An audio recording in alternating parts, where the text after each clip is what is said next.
Hi guys, tonight's lesson is about American imperialism. You guys kind of learned about this last year as far as a stronger nation taking control over a weaker nation. And what we're going to be looking at is how America gets started in this particular venue. Um, when the United States first ratified its Constitution in 1787, we were fairly small. We really only reached to the Mississippi River. However, we are going to be expanding just in a little over 100 years, over 10,000 miles across the globe. And so we're going to be looking at the first steps that lead us towards this massive influx in our territories. So we're going to start off with what really got us into imperialism. It starts off actually with Seward's Folly, with the Alaska Purchase. It was the first time that we actually expanded outside of our borders, of the contiguous states. And so it made us start to think that maybe we could actually continue to expand outside of our natural borders. We also had the increase in missionaries as well as the popularity of the social gospel, where people believed it was their Christian duty to improve the lives of the unchristian in the world. And for many other countries out there that are not Christian, this was a perfect opportunity for them. We also have the popularity of social Darwinism, which we'll talk about in detail in just a moment, as well as a growing need for new industrial products and also for new markets. We needed new raw materials at a cheaper price, as well as new people to sell to, because we kind of already sold everything that we could to everyone we knew. So we needed new people to sell to. So one idea that I really want to look at in particular is social Darwinism. Our dear old friend Charles Darwin came up with this idea of evolution, that things evolve and change over time. And a phrase that is associated with him is the survival of the fittest. Social Darwinism is the idea that survival of the fittest applies to humans and that society can be artificially improved by the fittest surviving. And what they believed as the fittest were the ones that they believed were truly the most evolved from the apes.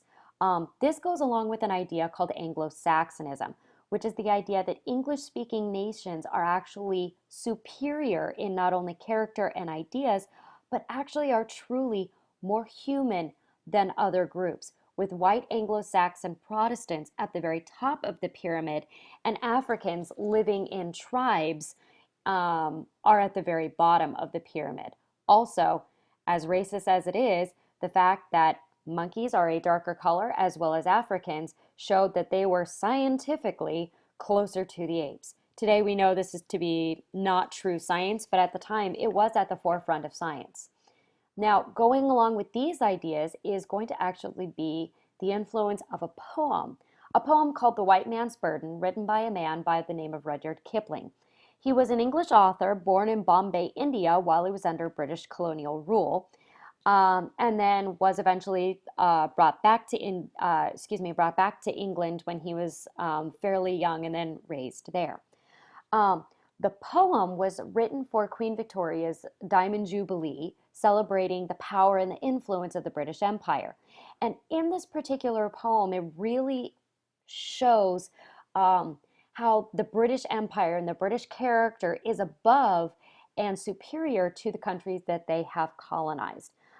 You guys might better know Rudyard Kipling for another thing that he wrote, which was The Jungle Book. So The White Man's Burden, aside from just being a poem, was also very popular as a justification for imperialism. They saw this as kind of the reason that they have an obligation to rule over, to encourage these other countries to rise up from their tribal ancestry to what they considered true civilization.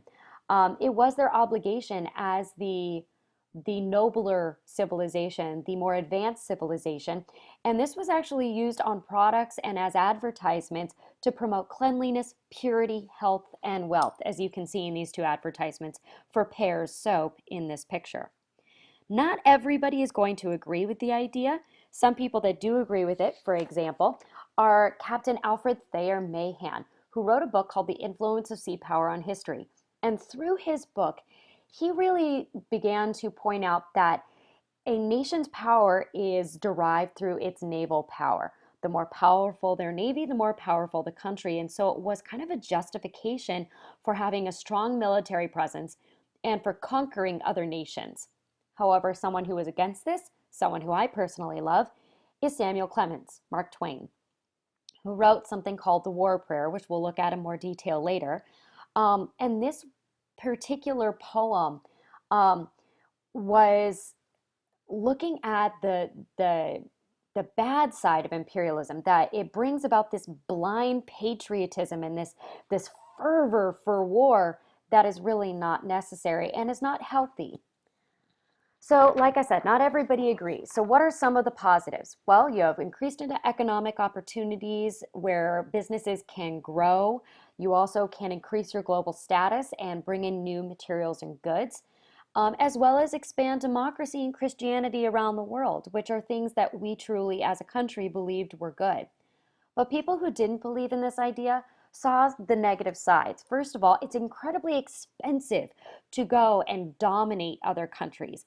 It's also possible to have a negative impact on our business and labor because these people in these foreign countries can do the work for a much lower wage than Americans would be willing to do it for. And also, we could destroy traditional cultures, which we'll look at more later on. So we're going to look at some of these very beginning forays into imperialism. And the first place that we look is to the Pacific. It makes sense for us to look westward because that's what we've always done. The first thing that we do is we have the Treaty of Kanagawa with Commodore Matthew C. Perry, and that's this Matthew Perry, not this Matthew Perry. And in this, he was actually ordered by President Fillmore to go to Japan with 4 of our American warships to convince that country to trade with the United States. They were notorious for being closed off, and they were so impressed by the technology and our firepower and slightly intimidated that they not only began to trade with us, but they also began updating their own technology to compete with Western nations. This was just the beginning, and we would continue to annex other countries in the Pacific. We start off with Samoa in 1898. We take over Midway Island, which would become very important in World War II as a transport place to Australia, and a lot of uninhabited coral islands that were used for military and commercial use. The other place is we looked right here at home. Who was nearby? And that's going to be Latin and South America. James G. Blaine, who was the Secretary of State at the time, advocated something known as the Big Sister policy towards Latin America. We were going to look out for them.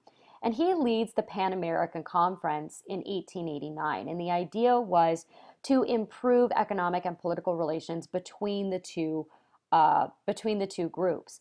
Not really a lot came out of it, but it did show that America was going to be a dominant force in the Western Hemisphere. Um, a lot of this was going to be justified through the Monroe Doctrine, that we were preventing colonization from happening in the Western Hemisphere by looking over our little friends to the south. Now, one of our biggest forays in this early age of imperialism is Hawaii. So, aloha. Hawaii was actually not one set of islands at first. It was actually a series of islands that were under different kingdoms with different rulers. They were unified in 1810 by King Kamehameha. By the way, the Hawaiians have the best names in history. And so that's when really the modern Hawaiian Islands kind of get started. European businessmen quickly took advantage of Hawaii and its fertile soil and set up very large plantations in sugarcane and pineapples, like we see the Dole pineapple plantation here. And so we get to the last queen of Hawaii, the last monarch, Queen Liliuokalani, whose name looks a lot more difficult than it is to say. The businessmen really wanted to have more power. They had dominated the economy, but the traditional Hawaiians dominated the politics. And so they wanted to make sure that they had all of the power. So they created a group called the Committee of Safety to basically, quote unquote, protect American business interests and to protect Americans that were living in Hawaii because it was a foreign nation. But really what it was kind of a face for them to try and overthrow the government. And that's exactly what they did. When they felt that they were, quote unquote, threatened, they called the U.S. Marines in to protect Americans that were living in Hawaii. Now, Queen Liliuokalani could have actually declared martial law and shut this group down, but she decided not to because she felt that that would bring on unnecessary violence. And so she did nothing. The problem was is that the Marines plus the Committee of Safety got together and they overthrew her. She eventually had to surrender and abdicate her throne in 1893. And Sanford Dole, the guy who set up the Dole pineapple plantation, was named the president of the Republic of Hawaii. Grover Cleveland was given the opportunity to annex Hawaii, but he did not because he didn't like the way that it had been taken over. However, the next guy in office, who took place just shortly afterwards, President McKinley, had no problem taking it over in 1898. Liliuokalani spent the rest of her life protesting the overthrow of Hawaii and demanding that there would be retribution. Eventually, that came in 1993. Now, part of the pitfalls of this idea of Anglo-Saxonism is that you can destroy traditional cultures. And some of the things that almost disappeared because of our obsession with white culture, the hula was actually deemed illegal and almost disappeared, as well as surfing. This guy, Duke Kahanamoku, the only reason that surfing really came back was because Hawaiians were doing it secretly. We knew about it because he said that that was his way of training for the U.S. team for the Olympics, and he was a gold medalist in swimming. And so his power and his skill using these gigantic surfboards made him a much better swimmer. People were impressed, they were interested, and surfing became a thing. Another place in the Pacific, or far across the Pacific, is China. We had some problems with China over the issue of opium. Yes, we definitely wanted opium because, well, let's be honest, people were addicted because they used it in quote unquote medicines at the time. But not necessarily was it going to be a good thing. And the people of China were not thinking that they really wanted to continue the creation of it because their own people were getting addicted to it. This led to the Opium Wars, where Britain attacked China and actually forced them to reopen the opium trade. And this just led to all other countries coming in and trying to slice up their own part of China themselves. Because of this influence of outsiders, it leads to a rebellion, the Boxer Rebellion, also known as the Society of Righteous and Harmonious Fists, or because we don't like learning other people's languages, we called them Boxers. This was a violent, anti-foreign, anti-Christian movement. It started off in the countryside of China and then bled into the major cities. When this happened, the major countries, America, Britain, Russia, France, Italy, and Japan got together, brought together over 2,000 forces to put down this rebellion. And when they did, they put it down incredibly violently. The aftermath was horrific, where many boxers or sympathizers were starved, were beaten, and many were beheaded publicly to show what happens to those who go against the major powers. This was just going to be one of the first forays into China. And this brings us to the open door policy. Because everybody had been fighting over China and slicing up their own portion, we needed to make sure that America got a slice of the pie as well before it was all eaten up. And so because we wanted to increase our influence, because there was so much foreign spheres of influence in China, we create something known as the Open Door Policy in 1900, put together by Secretary of State John Hay. He sent notes to the major powers, France, Germany, Britain, Italy, Japan, Russia, and asked them to declare formally that they would basically allow everybody to have equal access to the Chinese market. Each country tried to evade the request by saying, well, we'll only do it when everybody else has agreed to do it. And well, we'll do it when everybody else has said okay.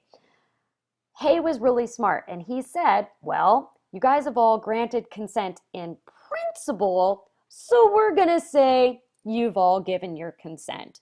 And so because of this, the open door policy became actual policy. By the way, we didn't ask the Chinese, but hey, that didn't really matter. Now America had their entrance into China.